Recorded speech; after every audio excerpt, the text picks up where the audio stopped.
Halo, sahabat Sunyi Suara. Semoga kalian selalu sehat. Bismillahirrohmanirrohim. Assalamualaikum warahmatullahi wabarakatuh. Alhamdulillah, kita masih berjumpa kembali. Sebelum mendengarkan, mari kita berdoa terlebih dahulu, agar selalu diberikan perlindungan oleh Allah Subhanahu wa Ta'ala. Amin ya robbal alamin. Saya akan kembali menceritakan Salak kelanjutan dari cerita Batu Panjang di Gunung Salak.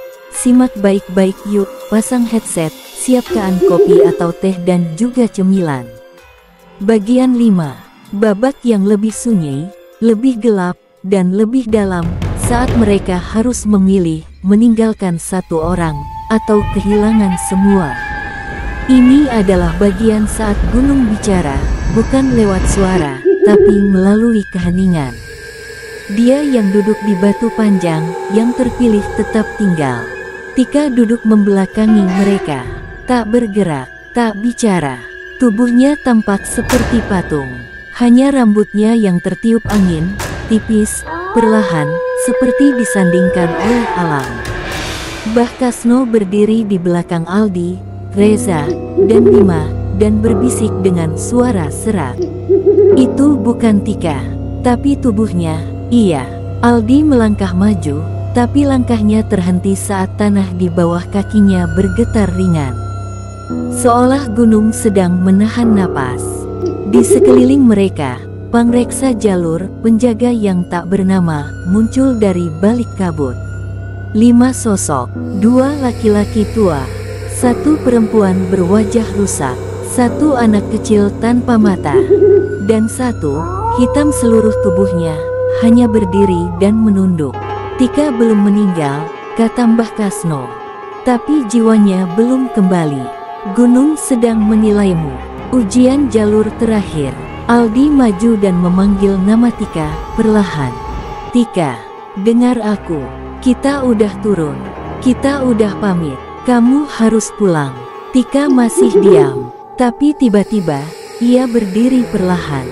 Matanya kosong. Ia menatap Aldi, dan berkata, dengan 2 suara bertumpuk. Kalau satu mengganggu, maka satu harus mengganti. Kalau tidak, semua akan tinggal. Tanah bergetar. Batu Panjang retak di satu sisi. Reza dan Bima jatuh terduduk. Sosok-sosok penjaga mulai melingkar, mengunci posisi. Bah Kasno mulai membaca doa keras, tapi angin langsung merobek suara itu. Segalanya seolah terdiam. Lalu suara itu datang, lirih, berat, dan mengisi seluruh kepala mereka. Pilih salah satu, yang paling ikhlas, tetap tinggal. Yang lainnya, boleh pulang. Pilihan terakhir. Aldi menatap teman-temannya. Ia tahu Reza punya keluarga di Jakarta. Bima baru saja diterima kerja. Dan Tika, dia tidak minta ini. Ia hanya perempuan yang lelah, lalu duduk di tempat yang salah. Maka Aldi memejamkan mata, dan melangkah maju ke arah Tika. Kalau memang harus ganti, aku tinggal. Tapi dia pulang. Tika perlahan roboh ke tanah. Tapi matanya kembali hidup. Ia menangis, tanpa tahu kenapa. Sementara sosok-sosok penjaga berbalik arah, menatap Aldi. Yang terpilih tetap tinggal. Bah Kasno menarik tangan Reza dan Bima. Ayo, kita harus turun. Sekarang. Tapi Aldi, dia sudah terpilih. Tidak ada waktu. Tika digendong dalam setengah sadar. Saat mereka mulai menuruni jalur itu, kabut menutup seluruh jalur belakang. Tanah berubah. Jalur lama tertutup seperti dilahap kembali oleh hutan. Aldi tidak pernah ditemukan. 3 bulan kemudian, Tika sudah pulih. Ia pindah kota, tak pernah bicara tentang gunung lagi. Tapi kadang, saat malam hujan turun dan kabut menyelimuti jendela, ia mengaku mendengar suara pelan dari arah hutan belakang rumah. Jangan lupa jalan pulang. Dan Reza, kadang bermimpi ia naik ke Batu Panjang lagi, sendirian. Tapi kini, ada Aldi di sana, duduk dengan jaket gunungnya, wajah tenang, senyum kecil, dan berkata, "Jalur aman, aku jagain." Aldi menjadi bagian dari penjaga jalur.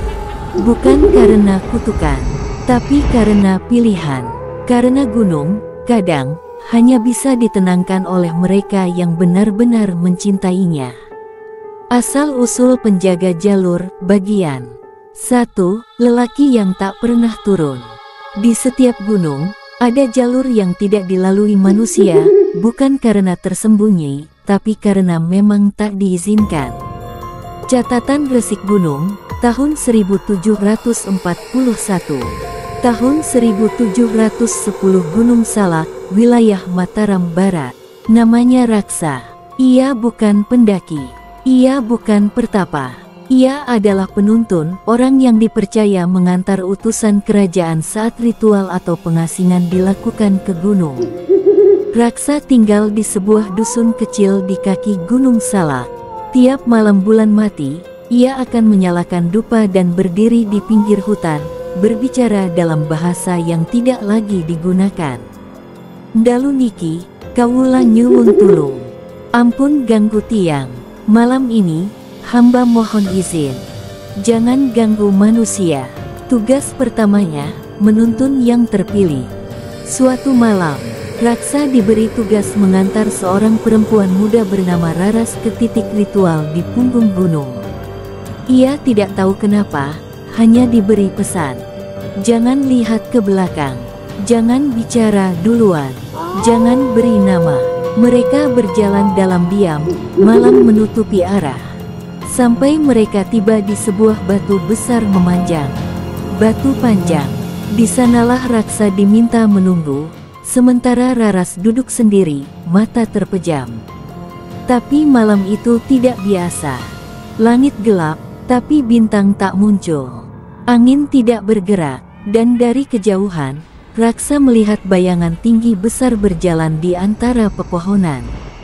"Kembalikan, dia belum waktunya," bisik suara berat, seperti keluar dari tanah.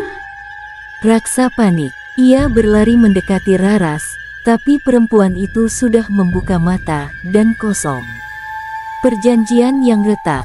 Saat Raksa hendak membawa Raras turun, mereka dihadang oleh sosok berjubah kelabu. Bukan manusia, bukan pula jin biasa.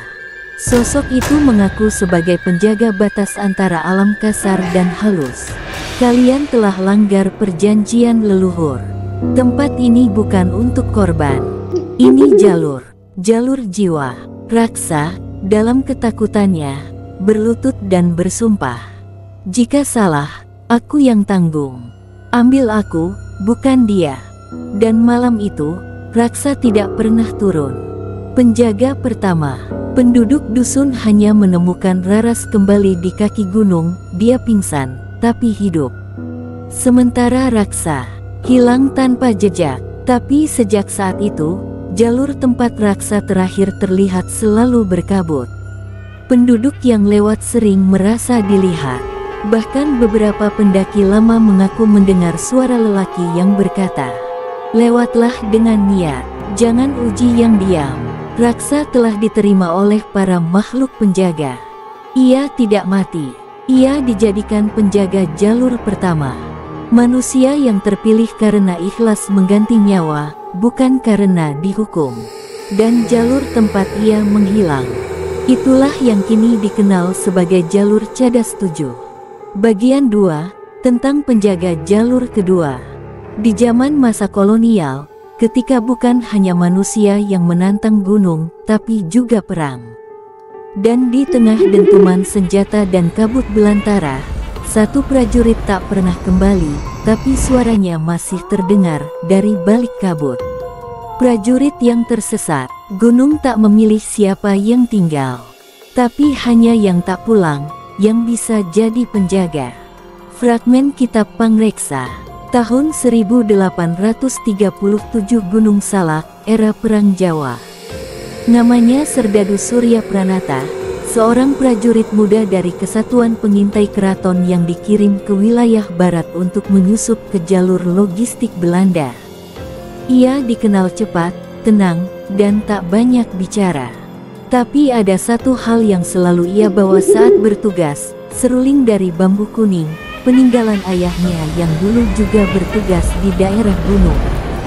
Surya dan pasukannya ditugaskan menyusup melewati jalur hutan di lereng Gunung Salak. Jalur itu dikenal oleh warga sekitar sebagai jalur Halimun Kabut, tidak ada di peta, tidak disarankan untuk dilewati. Tapi pasukan tetap masuk, mereka harus memotong waktu tempuh. Dan malam itu, hanya Surya yang tak pernah kembali. Kabut yang menyesatkan, pasukannya bercerita. Saat malam turun, kabut turun sangat cepat, jauh lebih tebal dari biasanya. Suara langkah jadi teredam, kompas kacau, bahkan senter minyak mereka berkedip-kedip, lalu mati satu persatu. Dalam kepanikan, Surya mengeluarkan seruling dan mulai meniupnya perlahan, ritual lama yang diajarkan ayahnya untuk menenangkan roh hutan. Tapi kabut makin pekat. Dan ketika mereka keluar dari jalur, Surya tak terlihat. Yang terdengar hanya serulingnya. Jauh di dalam kabut, pertemuan dengan penjaga lama. Keesokan paginya, dua prajurit kembali dan lapor ke pos. Mereka bilang Surya tersesat, tapi warga desa berkata, kalau seruling itu masih terdengar, berarti dia tidak mati. Tapi dia sudah diterima. Beberapa hari kemudian, warga yang naik untuk menebang kayu mengaku melihat sosok berseragam usang berdiri di balik pohon, membawa senapan rusak dan meniup seruling. Tidak bicara, hanya mengawasi. Penjaga jalur kedua. Surya menjadi penjaga jalur kedua. Berbeda dengan raksa yang menjaga batas ritual, Surya menjaga jalur nyasar, jalur yang muncul ketika pendaki atau manusia modern tersesat karena sombong.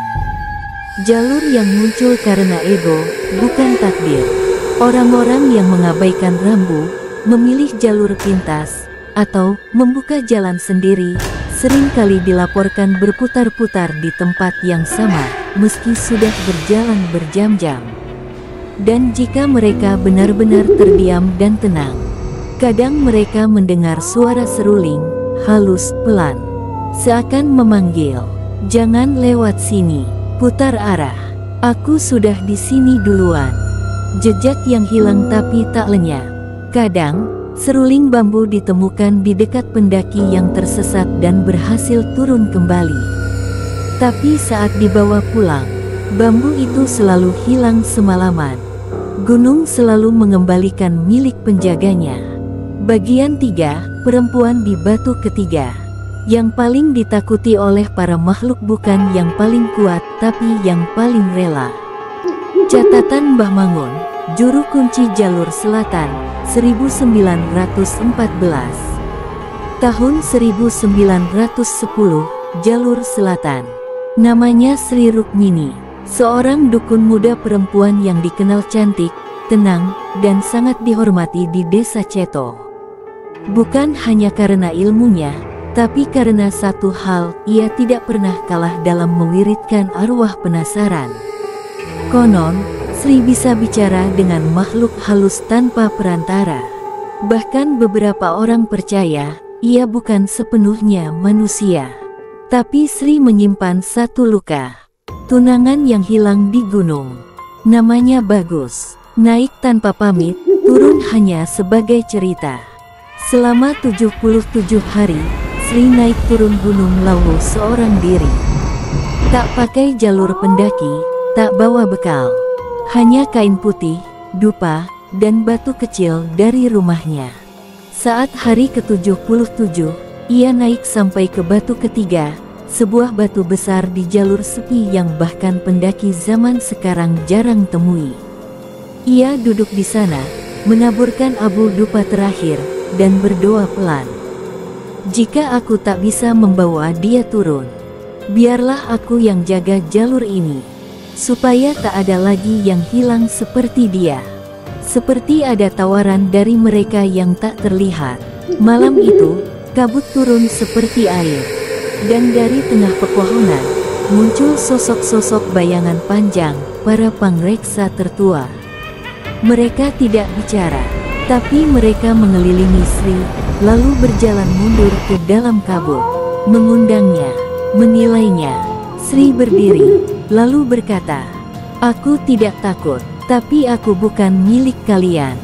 Aku hanya penjaga, bukan budak." Dan saat fajar menyingsing, Sri tidak pernah terlihat lagi. Sejak saat itu, batu ketiga jadi tempat yang ditakuti tapi juga dicari. Para pendaki yang niatnya suci, kadang melihat perempuan berselendang putih duduk di batu, menaburkan bunga ke tanah. Dan jika kamu tersesat, tapi niatmu tulus, bukan sok tahu atau nyoba-nyoba, kadang kamu akan mendengar suara halus berkata, "Diam, duduk, nanti aku tunjukkan jalannya." Tak ada orang, tapi kamu akan tahu, Sri yang bicara. Menurut legenda, Sri tidak hanya menjadi penjaga, tapi juga mengikat para makhluk di jalur bawah agar tidak bisa naik seenaknya. "Selama aku di sini, yang jahat cukup diam, yang hilang kutuntun pulang, yang sombong, biar ditelan gunung." Dan batu ketiga, sampai hari ini kadang masih ada dupa yang menyala, padahal tak ada yang mengaku meletakkan. Perempuan yang minta ditinggal. Beberapa orang tidak tersesat, mereka hanya menemukan rumah di tempat yang lain panik. Risalah jalur hitam, tulisan tangan, tanpa tanggal sebuah pesan. Penjaga jalur ketiga, Raras. Namanya juga Raras, tapi bukan yang sama dari kisah Raksa. Ini Raras lain, lahir tahun 1912, hidup di masa kolonial akhir, dan tidak percaya pada Tuhan, hantu, atau mitos. Raras adalah perempuan yang keras kepala, belajar di Batavia, dan suka naik gunung sendiri. Bukan karena pencarian spiritual, tapi karena ia suka sepi. Ia menulis jurnal tiap perjalanan. Tapi ada satu catatan dari tahun 1938, terakhir kali dia terlihat. "Saya tidak ingin turun. Gunung ini lebih jujur daripada kota yang saya tinggalkan. Kalau saya tak kembali, bukan karena hilang, tapi karena saya meminta untuk ditinggal."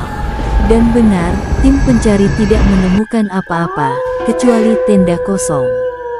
Dan jejak kaki yang mengarah ke tengah hutan lalu berhenti begitu saja. Penampakan di Batu Panjang. Setahun kemudian, seorang pemburu lokal yang bermalam di dekat Batu Panjang mendengar suara perempuan berbicara lembut, tanpa tubuh. "Jangan cari aku tidak hilang. Tapi kalau kamu nekat, aku bisa buat kamu ikut." Setelah itu, muncul cerita-cerita dari para pendaki yang mencium bau bunga Kamboja padahal tak ada pohonnya, dan suara wanita menyanyi pelan, selalu dari arah jalur salah. Beberapa bahkan mengaku melihat perempuan berdiri tenang, tapi tidak menyentuh tanah. Itu Raras. Bukan karena meninggal, tapi karena dia dipilih dan memilih. Gunung memberinya tempat. Ia menjadi penjaga jalur jiwa, yang hanya muncul kepada mereka yang secara mental goyah, hampir menyerah, atau berniat tak mau pulang. Raras akan menyapa dan menawarkan pilihan diam-diam. Bagian 4, anak tanpa nama. Dia tidak diberi nama oleh ibunya. Maka gunung memberinya nama Lurah Ilang. Pemimpin yang tak dikenal. Tahun 1969 Gunung Lawu. Tak banyak yang tahu siapa dia. Ditemukan di jalur lama Cemoro Kandang oleh pendaki, anak usia sekitar 6 tahun, duduk diam, menatap hutan, tidak bicara. Tak menangis, tak lapar. Saat dibawa turun, anak itu hanya berkata satu kalimat, "Saya disuruh jaga jalur ini. Ibuku pulang duluan." Setelah itu, anak itu hilang di malam hari, dari pos penjagaan. Tapi pendaki yang tersesat sejak tahun itu sering melapor melihat anak kecil berdiri di batu, menatap tanpa bicara. Terdengar suara mainan kayu atau tawa kecil, tapi saat dicari, kosong. Dan yang paling menyeramkan, anak itu akan memegang tangan orang yang paling niat menyerah, lalu menghilang bersama mereka. Penjaga jalur keempat, Lurah Hilang. Lurah Hilang bukan seperti penjaga lain. Ia tidak mengusir, tidak menuntun, ia mengamati.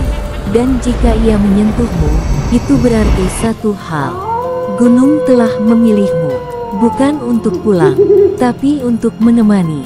Makanya, pendaki lama sering bilang, kalau dengar suara anak kecil, jangan jawab. Kalau dia ajak main, lari. Kalau dia pegang tanganmu, pamit baik-baik. Keempat penjaga jalur pertama ini bukan hanya legenda. Mereka muncul di banyak versi cerita, foto kabur, hingga mimpinya para pendaki yang hilang semalam dan kembali tanpa ingat bagaimana. Dan satu hal yang sama selalu dikatakan oleh mereka yang pernah hampir tinggal. Rasanya seperti rumah, tapi dingin. Bagian 5, bayangan hitam bertudung. Ada yang menjaga, ada yang menuntun. Tapi ada pula yang hanya menunggu. Ia tak punya suara, tapi gunung bergetar jika ia lewat. Dukun Jalur Timur, 1987. Tahun 1981 jalur tertutup. Sebuah kelompok spiritual mencoba membuka jalur lama yang ditutup sejak erupsi 1930. Mereka mengklaim telah mendapat izin gaib untuk melakukan ritual pemanggilan arwah leluhur gunung dengan tujuan mengambil kunci alam bawah. Anggota kelompok terdiri dari 5 orang, 2 dukun muda, 1 cenayang, dan 2 pendamping. Malam keempat, ritual dilakukan. Tapi sesuatu salah. Angin membalik arah, api padam sendiri, dan dari belakang mereka muncul asap tebal hitam, bukan kabut. Jangan lanjutkan. Jalur ini sudah dijaga, kata suara yang keluar dari dalam kepala mereka. Tapi mereka lanjut, dan malam itu, mereka semua hilang. Seminggu kemudian, seorang pendaki malam dari jalur lain melihat siluet tinggi, lebih dari 2 meter, berdiri di antara pepohonan. Tertutup tudung kain gelap, tidak punya wajah, tidak bergerak. Tapi saat pendaki itu menyalakan senter ke arahnya, cahayanya mati. Setelah diselidiki, ditemukan tanda-tanda ritual di tempat itu, tapi tak ada satupun yang utuh. Dupa patah, garam tercecer, dan lingkaran pelindung tak lengkap. Ritual setengah jalan hanya membangkitkan, tapi tidak mengikat. Catatan juru kunci, dan dari situlah muncul bayangan hitam bertudung. Bukan satu jiwa, tapi gabungan dendam dari semua yang dipanggil tapi tak dipulangkan. Penjaga jalur kelima, penagih janji. Berbeda dari penjaga sebelumnya, ia tidak menjaga manusia. Ia mengawasi sesajen. Jika ada orang yang berjanji, bernazar, atau minta selamat sebelum naik tapi tidak menepati, ia datang. Ia akan muncul di mimpi, atau kadang saat seseorang duduk sendiri, merasa diawasi. Tanda kehadirannya, udara tiba-tiba pengap meski sedang di puncak. Suara langkah pelan padahal tanah kering, dan bau kain basah terbakar. Jika kamu berani menoleh dan melihat tudungnya, konon kamu akan melihat dirimu sendiri, tapi dengan mata kosong, karena ia adalah pantulan niat yang tidak ditepati. Peraturan tak tertulis. Para pendaki lama dan pemandu spiritual gunung kini menyebarkan satu aturan. Kalau berjanji, tepati. Kalau minta selamat, ucapkan syukur. Kalau pernah bernazar, jangan lupa bayar. Karena kalau tidak, penjaga kelima akan mencatat, dan ia tidak terburu-buru. Ia bisa datang seminggu, setahun, atau 10 tahun setelahnya. Saat kamu sudah lupa, tapi ia tidak pernah lupa. Kelima penjaga jalur ini bukan sekadar legenda horor. Mereka adalah manifestasi dari hubungan manusia dengan alam, dan apa yang terjadi kalau itu dilanggar. Tapi cerita ini belum selesai. Masih ada satu sosok misterius yang tidak pernah diberi nomor. Disebut hanya sebagai yang menyambut. Sosok yang muncul di awal kematian, bukan saat kamu hilang, tapi saat kamu memilih menyerah. Yang menyambut, tidak ada yang tahu bentuknya. Beberapa bilang dia mengenakan jubah putih yang terus-menerus basah, meneteskan air tak henti-henti seperti habis muncul dari sungai kematian. Yang lain bilang dia tidak punya wajah, hanya bayangan kosong yang memantulkan ekspresi terakhirmu sebelum menyerah. Namun satu hal selalu sama, dia tidak pernah memaksa. Dia menunggu. Mereka yang tersesat di jalur hutan kadang bisa mendengar suara napasnya, seperti embusan angin yang terlalu hangat, terlalu dekat, padahal tak ada siapa-siapa. Ada satu kisah yang tak pernah dicatat di laporan tim SAR. Seorang pendaki muda, Dika, hilang selama 3 hari. Tim penyelamat menemukannya duduk tenang di sebuah batu besar di tengah jurang yang nyaris mustahil dijangkau. Ia masih hidup, tapi ketika ditanya, dia hanya menjawab satu kalimat, "Aku hampir menyerah," sampai dia menyambutku dengan tangan terbuka. Sejak itu, Dika tidak pernah berbicara lagi tentang apa yang terjadi.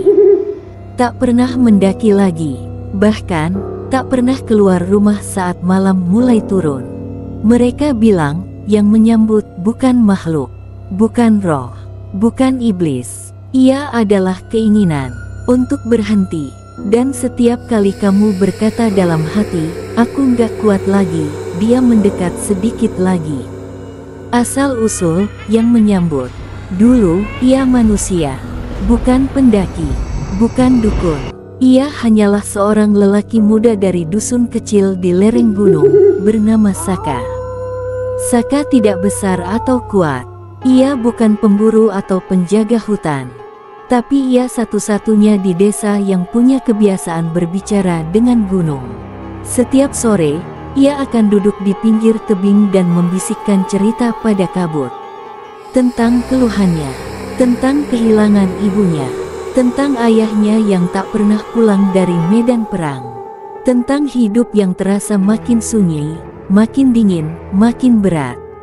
Gunung mendengar, tapi tidak menjawab, sampai satu malam, ketika badai besar datang, dan seluruh desa dihantam longsor. Saka selamat karena ia sedang berada di atas, di tempat biasa ia berbicara. Tapi semua orang yang dikenalnya hilang. Ia pun turun, mencari, berteriak, menggali dengan tangan kosong. Tapi tak ada yang tersisa selain lumpur dan keheningan. Hari itu, Saka duduk di tengah sisa desa. Ia menatap langit, dan untuk pertama kalinya tidak berkata apa-apa. Hanya diam. Lalu ia berkata, "Kalau memang tidak ada yang tersisa untukku, aku siap disambut." Dan gunung menjawab, "Tapi bukan kematian yang datang. Bukan pula penjaga jalur. Yang datang adalah kekosongan, sebuah ruang antara hidup dan mati, tempat semua niat menyerah bermuara." Dan Saka tidak pergi. Ia melebur, menjadi bentuk, menjadi simbol, menjadi sosok yang menunggu mereka yang berada di batas terakhir. Sejak itu, yang menyambut tidak mencari. Ia hanya hadir. Ia tidak marah. Ia tidak kasihan. Ia hanya ada di saat kamu putus asa dan siap melepas semua beban. Mereka yang melihatnya tidak selalu mati, tapi tak ada yang kembali jadi sama.